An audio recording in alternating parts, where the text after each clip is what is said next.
In August 2021, the world was glued to their screens watching America's longest war just end. And not quietly, but in total chaos.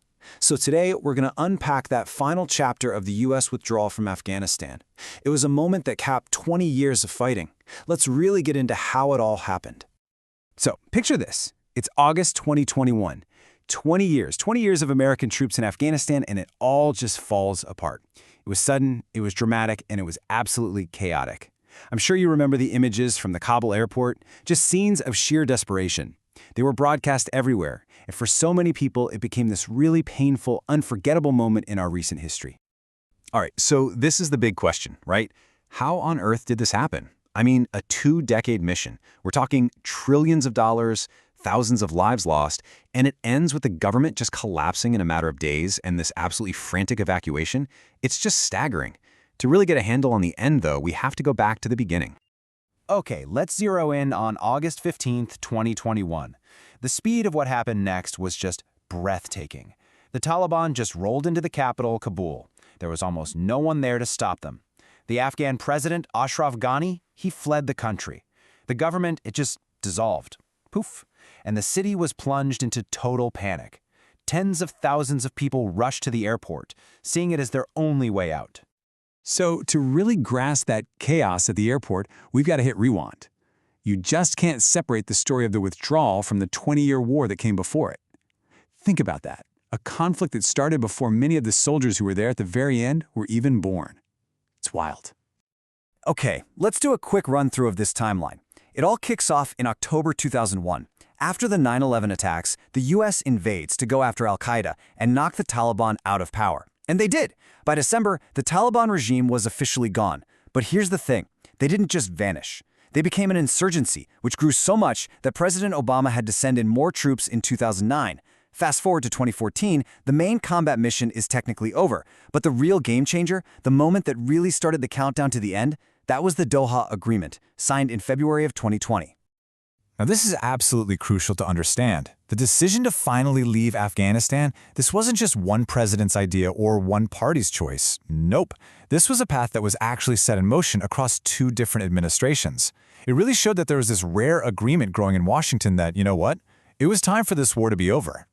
And that brings us right to this thing called the Doha Agreement. So, in February 2020, the U.S. government sits down and makes a direct deal with the Taliban. The trade-off at its core was really simple.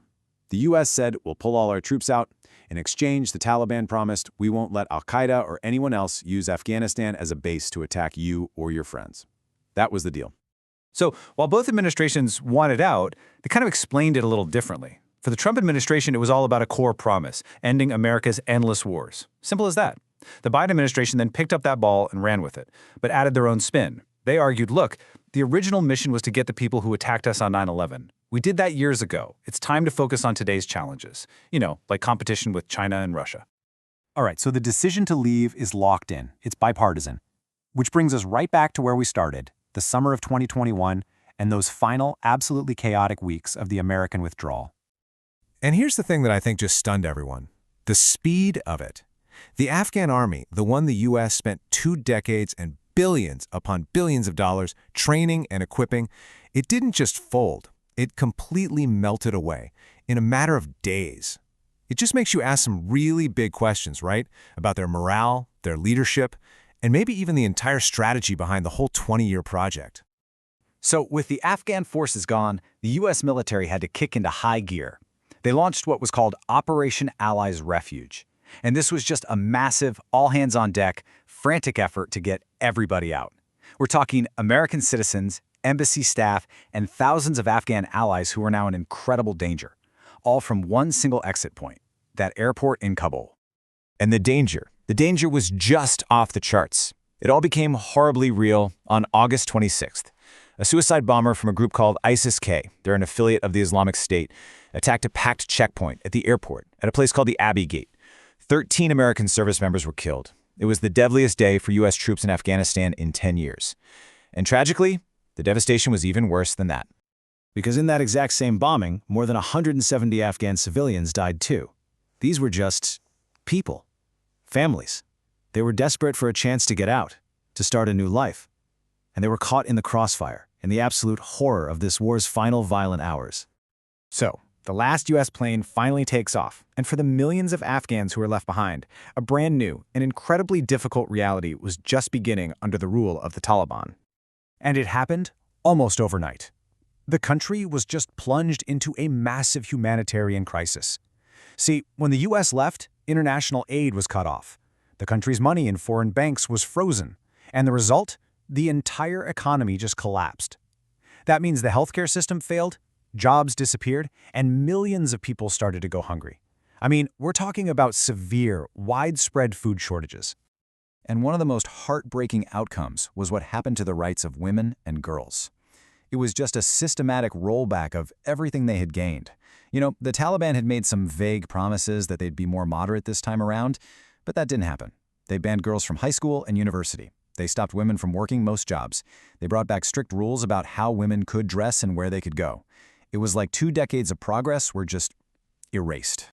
So yeah, the impact inside Afghanistan was huge, but the story doesn't end there.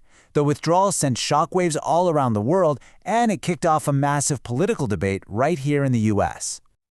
So, what about the neighbors? Well, the big regional powers basically reacted with a lot of caution. Countries like China and Russia, they took a wait-and-see approach. They started talking to the new Taliban government, but mostly because they were worried about terrorism spilling over or the whole region becoming unstable. And then you have countries like Pakistan and India, right on the border, suddenly having to deal with a totally new and unpredictable situation.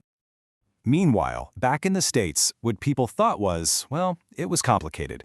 If you looked at the polls, a clear majority of Americans were glad the war was finally over. They supported the decision to leave. But, and this is a big but, there was huge disapproval from both Democrats and Republicans about how it was done. Most people felt that the execution was a disaster and that after 20 years, the U.S. had failed to achieve its goals. And you know what that means in Washington, right? The blame game. It got really intense. On one side, you had Republicans pointing the finger squarely at the Biden administration, calling the withdrawal a catastrophic failure that made America look weak.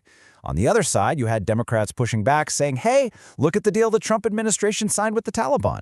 They argued that agreement basically tied their hands and made the collapse almost inevitable. So, in the end, this is about way more than just one war ending. The withdrawal from Afghanistan really marks a huge shift. It's forcing a really tough conversation about what America's role in the world should even be. It leaves us with these giant, difficult questions that are probably going to shape foreign policy for decades. What is the role of American power in the 21st century? And maybe more importantly, what are its limits?